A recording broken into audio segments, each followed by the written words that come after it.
네, 어제 모 종교단체의 그 충격적인 내용 기자회견이 있었는데요. 현장에 참석하셨던 이청 선생님 모셨습니다. 네. 어제 기자회견 내용을 들어보면은 이른바 모 종교단체의 그 교주가 자기의 며느리와 아들과 손자들에게 이른바 최음제와 마약을 먹이고 성관계를 강요했다. 이런 내용이었습니다. 네. 이제 믿을 수가 없는 내용인데요. 예, 제가 그 현장의 100주년 기념관에서 저도 이렇게 관전을 했었는데요. 참 충격적이었고, 제가 그 다음에 그 발표하는 가족들의 얼굴을 볼 수 없을 정도로 굉장한 마음의 감정이 복받쳐 올랐는데, 그분들을 보면서 굉장히 어떻게 보면 또 용기를 가지고 이런 부분들을 나섰다 이렇게 볼 수가 있다고 볼 수가 있습니다. 아무튼 기자회견의 내용은 상당히 좀 구체적입니다. 언제 약물이 주입이 됐으며 또 언제 어떻게 누가 성관계를 가지라고 이제 교사를 했다 이런 내용까지 다 나와 있습니다만 네. 그런데 교회 측에서는 이것이 은퇴 목사의 재산을 노린 일종의 허위사실 유포가 아니냐라고 해명을 했습니다. 네, 그런 내용을 저도 봤는데요. 이런 부분들을 어떻게 해야 될까? 그다음에 이런 부분들을 수사를 빨리 어떤 게 맞는지 이런 부분들에 빨리 수사를 해야 될 거라고 생각하고 있고요. 그다음에 이런 부분들의 피해자들이 만약에 그 사실이 맞다면은, 그다음에 인권단체, 그다음에 가족에 대한 어떤 그런 단체들이 나서서 이런 부분들을 상당히 보듬어 줘야 될 거라고 생각하고 있습니다. 이게 미성년자까지 관련된 얘기라서 저희가 참 얘기하기가 곤란합니다만 사실은 미성년자나 이게 아동이거든요. 아동 같은 경우는 그 형법의 일반 강간죄 적용을 받지 않고 미성년자는 간음만 하더라도 처벌받게 되어 있습니다. 그래서 이제 지금 상황에서는 형법상 처벌받을 수 있는 상황이 될 것 같고, 뭐 비록 그 아이가 원해서 했다 하더라도 이건 처벌받을 수 있고, 성관계 했다 하더라도, 그 때문에 뭐 이게 진짜라면 아주 도덕적 비난이 문제가 아니고 형법상 처벌받을 수 있는 그런 행위 같습니다. 자, 그렇다면 여기서 목사 부자의 강요로 목사의 며느리 이모 씨와 3년간 성관계를 맺었다고 주장하는 이 교회의 신도와의 그 통화 내용, 네, 요거를 한번 저희가 살펴보고 가겠습니다. 네, 이것은 한쪽에서 지금 주장을 하고 있는 건데요. 협박해서 무서워서 주위에 말도 못하고 우리 가정 부서지고 파탄 날까봐 말도 못하고 숨어 지냈다. 우리한테 약을 타먹여 말도 안 되는 짓을 하게 만들고 애까지 그렇게 만들어서 학교 못 다니게 하겠다고 협박해 어쩔 수 없이 2, 3년을 끌려다녔다. 이것은 이제 신도와의 통화 내용입니다. 저희 제작진이 취재를 한 건데요. 저 내용을 듣고 저도 그 현장에서 저런 내용을 듣고요. 저도 뭐 이런 내용은 아니지만 저도 그 사이비 종교에 있으면서 나와가지고 굉장히 협박 때문에 그다음에 김포, 남해, 그다음에 이런 데 이렇게 돌아다니면서 숨어 지낸 기억이 나기 때문에 굉장히 저도 그런 부분들에 이게 사실이 아닐까, 이런 부분들에 굉장히 무기를 줄 수밖에 없다고 볼 수가 있습니다. 실제로 이 선생님이 속해 있었던 사이비 종단에서는 종단 탈퇴 후에 여러 가지 협박을 했습니까? 예, 제가 실제 이제 그런 부분들을 당했는데요. 저희가 전번에 영상을 드린 게 있었는데, 저희 집에 이렇게 대문을 뜯어버린 이런 일도 있었고, 그다음에 현지 경찰이 와서 저희 집을 살고 있는 집을 2군데나 다 알아가지고 그 지방까지 들어온 사실들이 있었습니다. 실제로 살해 위협을 본인이 많이 느끼셨습니까? 예, 그런 것도 많이 느꼈습니다. 어쩔 때는 차가 뭣도 아니고 볼트가 바퀴에 심어져 있었고, 제가 그거를 굉장히 큰 소리가 나서 확인해 보니까 볼트를 이렇게 앞쪽을 아주 뾰족하게 갈아서 박아놓은 그런 사실들이 있었습니다. 네, 이거 우리가 이제 몇 가지 좀 정리를 하고 넘어가야 될 것 같은데요. 어제도 보도가 나왔습니다만은 이 사건 자체가 워낙 엽기적인 사건이기 때문에 나오는 표현들 상습적으로 성범죄가 저질러졌고, 마약 투여, 폭행, 최음제 뭐 이런 단어들까지 나오면서 이러한 상습적인 성폭행에 아이들까지 연루시켰다라는 게 사건 개요입니다. 자, 그런데 이 과정에서 일단 사실관계가 맞는지 자체를 확인을 해볼 필요가 있고요. 최초에 29일 날 매일경제에 보도가 됐고 그 이후에는 한국 기독교 이단 상담소협회에서 기자회견이 있었던 겁니다. 그리고 경찰이 수사가 들어간 상태고요. 그래서 이게 최종적으로 확인된 건 아닙니다만은 일단 사실관계의 이 진위 여부에 대해서 아직까지는 약간 유보적으로 우리가 표현할 필요가 있을 것 같고요. 그리고 이 사건 자체에 대해서 막 목사, 교회, 기독교 이런 단어들이 워낙 많이 나오니까 전체 기독교가 비난받는 이런 아이러니한 일이 발생을 하는데 이 기자회견 자체가 이단 상담소 협회에서 한 겁니다. 그러니까 무슨 얘기인 거 아니? 이 이단 사이비 만약 이런 일들이 사실이라면 이건 기독교가 아닙니다. 이건 이단이고 사이비 종교고 이거는 일반적인 교회나 혹은 목사의 행위가 아니고 이단 사이비에서 발생한 매우 특수한 사건이라는 점. 그러니까 이런 면에서는 굉장히 우리가 표현에 주의할 필요가 있겠다라는 생각이 듭니다. 자, 그 종교단체에서는 며느리와 두 아들에게 혼음을 해야 하는 이유를 교리 때문이다 이렇게 얘기를 했다는데요. 네. 이게 일반 상식과는 너무 동떨어진 거 아닙니까? 그러니까 저도 전에 그런 비슷한 어떤 예를 들으면은 성경 내용에 나오는 며느리를 시아버지가 며느리에게 누구를 낳았다 이런 부분들을 많이 이렇게 얘기를 하면서 그런 성행위를 주장하는 그런 부분들을 제가 약간 겪었는데요. 이런 부분들의 어떤 그런 연속상이 아닌가. 성경을 이용한 사이비 종교 형태가 아닌가 이런 생각이 듭니다. 이거는 사회 통념을 너무 많이 벗어난 거 아닌가요? 만약에 이 주장이 사실이라면요? 뭐 그렇습니다. 어저께도 얘기했지만 통념을 그냥 충격적으로 통념을 깨부수고 정말 이제 인륜을 파괴한 행위가 이렇게 벌어진 것이다 했는데 저는 이제 경찰이 압수수색을 통해서 그 캠코더라든가 그런 제일 중요한 게 그 증거 아니겠습니까? 저런 식으로 무슨 최음제를 강제로 투입을 시켜서 마약을 또 강제로 먹이게 해서 저런 집단 혼음을 하고 이후에 이제 공갈 협박을 했다면은 그 동영상 관련 자료가 있을 거니까 경찰에서 말이죠. 이건 좀 신속하게 좀 수사를 해줬으면 좋겠고요.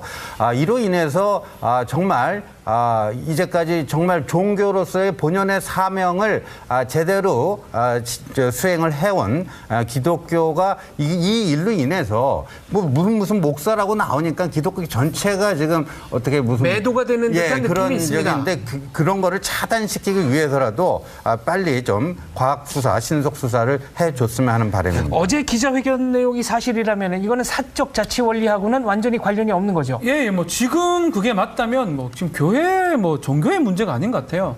어떻게 범죄 도덕을 얘기할 정도로 범죄긴 한데 좀 상상도 못할 일들이 일어난 거고 가족 간에 일어난 건데 자식한테 성관계를 요구하고 엄마하고 이게 사실 어떻게 보면 말도 안 되는 내용들이거든요. 그러다 보니까 미성년자 어떤 간음죄 당연히 성립할 거고 마약 부분은 또 마약 관련된 범죄가 될 수도 있고 저는 충격적이어서 말을 좀 잘 잊기가 힘든데 아니기를 사실 전 바랍니다. 개인적으로는 수사를 빨리 해가지고 기다면 빨리 처벌을 해고요. 아니라면 아니라고 발표를 해야 된다는 생각입니다. 그래서 지금 말씀한 대로 그 A 목사와 관련돼서 경찰이 인지 수사를 했고 그 인지 과정에서 압수수색을 벌였다. 그래서 동영상을 확보했다. 이게 아마 가장 중요한 것 같습니다. 선생님께서는 그 동영상을 확보했다는 경찰의 이야기라든가 경찰의 수사가 지금 어디까지 진행되고 있다든가 이런 이야기를 들은 적 있으십니까? 지금 기자회견에서 들은 내용인데요. 이미 신고가 돼서 서울 경찰청, 지방경찰청에서 압수수색을 했다 이런 얘기가 발표가 됐었습니다. 그러니까 동영상이라든가 이런 거 경찰이 이제 확실한 증거물이 확보가 됐는지가 쟁점입니다. 증인들의 말에 의하면요, 증거가 확보가 돼가지고 자기가 그때 실제 있었던 그 동영상도 봤다 이런 얘기가 있었어요. 경찰 조사 과정에서요? 예, 봤다 이런 얘기를 한 적이 있습니다. 제가 이 사건이 굉장히 충격적인 게요. 적어도 인륜이라는 게 있고 보통 다 범죄들이 자신의 가족은 숨겨둔 채 타인을 이용해서 이런 성범죄를 집단적으로 벌이는데 이거는 자신의 가족, 며느리, 손자를 적극적으로 이용했다고 본다면은 굉장히 너무나 충격적이고 정신병적인 부분이 있지 않을까 싶기도 한데요. 이 과정들이 상당히 오랜 기간에 이어져 왔지 않습니까? 여기에서 뭐 협박이 있었다고는 치지만 적어도 상당히 인지가 될 수 있는 일들이 있었을 텐데도 불구하고 이 사람들이 계속 막아왔다는 거죠. 예, 저도 이런 부분에 그 어떻게 보면은 피해자, 이단 사이비 종교의 피해자의 한 사람으로서 저도 그 이런 부분들에 저는 증거를 가지고 한 신문사에 갔었습니다. 그랬는데 그 신문사에 가서 이렇게 사회부인가요? 이렇게 가서 이렇게 제보를 했는데도 그 증거물이 상대편으로 넘어가는 이런 경우가 있어가지고 굉장히 충격적이었고, 그다음에 아무도 이런 사실이 있다 하더라도 굉장히 이상하게 보는 그런 시선이 있어서 제가 한 6년 동안 5년 세월호 사건이 일어나기 5년 반을 참고 기다렸던 겁니다. 자, 그렇다면 어제 기자회견을 통해서 본인이 피해자라고 주장했던 그 목소리 이모 씨의 경우에 참 제가 이해하지 못하는 것들이 많은데요. 자, 이거부터 한번 짚고 가겠습니다. 이 사이비 교단의 신도들이 네. 왜 이런 그 사회적인 통념을 벗어난다는 걸 알면서도 못 벗어나느냐 하는 거죠. 제가 이렇게 제가 직접 경험은 아니지만 옆에서 보는 그 견해를 보면은 뭔가 이렇게 성경을 가지고 우리가 많은 사람들이 성경을 잘 모릅니다.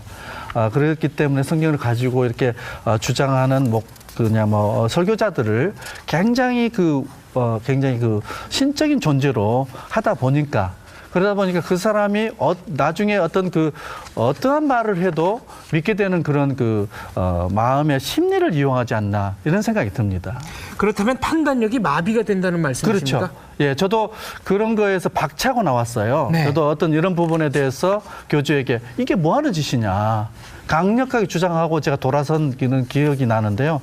이런 부분들에 어떤 성경에 그런 내용이 있어요. 너희가 뺨을 쳐도 용납도 잘하는구나. 어떤 그런 내용이도 했듯이 뭔가 용납하다 보니까 계속 어떤 수렁에 빠지지 않느냐, 이런 생각을 해볼 수가 있습니다. 자, 현재 그 종교단체 측에서는 그 며느리와 두 아들의 주장이 모두 거짓말이다라고 전면 부인하고 있는데요. 네. 이 선생님 개인의 견해는 어떻습니까? 저는 이런 부분에 이제 수사를 해보고 신속하게 수사가 이루어져야 된다고 생각을 하고 있고요. 이 부분에 이단 상담소에 찾아오신 이분들에 대해서 굉장히 마음이 아프게 생각을 하면서 이분들을 어떻게 보면은 제가 도울 수 있는 사람으로 대하지 않겠냐. 왜 그러냐면 저도 그런 피해자로 하나로서 이단 상담소에서 이렇게 구제를 받은 사람이기 때문에 굉장히 이 사람들의 말에 신빙성을 가지고 도와줘야 되지 않겠냐, 그런 생각을 가지고 있습니다. 자, 그렇다면 이모 씨와 두 아들의 주장에 대해서 과연 그 종교단체 측의 입장은 어떤지 궁금한데요. 제작진이 그 종교단체 관계자와 단독으로 통화했습니다. 내용 들어보시겠습니다. 아들과 며느리가 쫓겨나간 이후에 어떻게 살았는지 모르겠지만 가정 불화가 있었던 거로 추정을 해봐요. 그래서 아마 그런 것들이 그중에서 이라는 사람이 좀 정신적으로 고통을 받다가 질환을 앓지 않았나. 정상이 아닌 걸로 생각은 하지만 그렇다고 정상이 아니라고 추측을 하면서 그냥 놔두기는 너무나 큰 또 일이라, 일단 우리 앞에 처해진 문제는 전부 거짓말이에요. 그게요. 사실을 밝혀서 세상이 어두워가는 것을 바로잡아야지 이렇게 놔둬서는 안 되겠다. 각종 우리에게 대응할 수 있는 모든 것은 다 고소를 하자. 이렇게 해서 이제 전개가 되고 있습니다.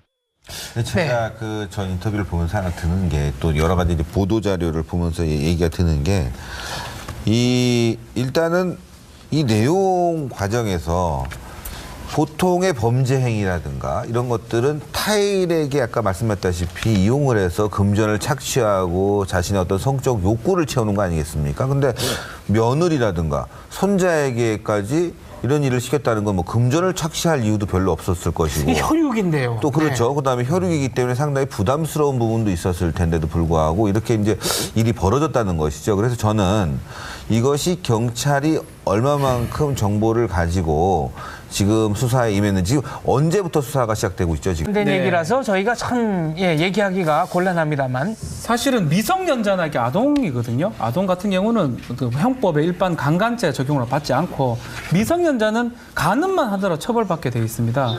그래서 이제 지금 상황에서는 형법상 처벌받을 수 있는 상황이 될 것 같고, 뭐 비록 그 아이가 원해서 했다 하더라도 이건 처벌받을 수 있고 성관계했다 하더라도, 그 때문에 뭐 이게 진짜라면 아주 도덕적 비난이 문제가 아니고 형법상 처벌받을 수 있는 그런 행위 같습니다. 자, 그렇다면 여기서 목사 부자의 강요로 목사의 며느리 이모 씨와 3년간 성관계를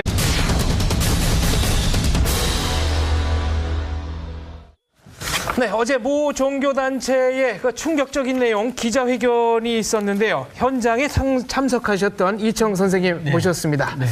어제 기자회견 내용을 들어보면은 이른바 모 종교단체의 그 교주가 자기의 며느리와 아들과 손자들에게 이른바 최음제와 마약을 먹이고 성관계를 강요했다. 이런 내용이었습니다. 네. 진짜 믿을 수가 없는 내용인데요. 예, 제가 그 현장에 100주년 기념관에서 저도 이렇게 관전을 했었는데요. 참 충격적이었고, 제가 그 다음에 그 발표하는 가족들의 얼굴을 볼 수 없을 정도로 굉장한 마음의 감정이 복받쳐 올랐는데, 그분들을 보면서 굉장히 어떻게 보면 또 용기를 가지고 이런 부분들을 나섰다 이렇게 볼 수가 있다고 볼 수가 있습니다. 아무튼 기자회견의 내용은 상당히 좀 구체적입니다. 언제 약물이 주입이 됐으며 또 언제 어떻게 누가 성관계를 가지라고 이제 교사를 했다, 이런 내용까지 다 나와 있습니다만, 네. 그런데 교회 측에서는 이것이 은퇴 목사의 재산을 노린 일종의 허위사실 유포가 아니냐라고 해명을 했습니다. 네, 그런 내용을 저도 봤는데요. 이런 부분들을 어떻게 해야 될까? 그다음에 이런 부분들을 수사를 빨리 어떤 게 맞는지, 이런 부분들에 빨리 수사를 해야 될 거라고 생각하고 있고요. 그다음에 이런 부분들의 피해자들이 만약에 그 사실이 맞다면은, 그다음에 인권단체, 그다음에 가족에 대한 어떤 그런 단체들이 나서서 이런 부분들을 상당히 보듬어 줘야 될 거라고 생각하고 있습니다. 이게 미성년자까지 관련 맺었다고 주장하는 이 교회의 신도와의 그 통화 내용, 네, 요거를 한번 저희가 살펴보고 가겠습니다. 네, 이것은 한쪽에서 지금 주장을 하고 있는 건데요. 협박해서 무서워서 주위에 말도 못하고 우리 가정 부서지고 파탄 날까봐 말도 못하고 숨어 지냈다. 우리한테 약을 타먹여 말도 안 되는 짓을 하게 만들고 애까지 그렇게 만들어서 학교 못 다니게 하겠다고 협박해 어쩔 수 없이 2, 3년을 끌려다녔다. 이것은 이제 신도와의 통화 내용입니다. 저희 제작진이 취재를 한 건데요. 저 내용을 듣고 저도 그 현장에서 저런 내용을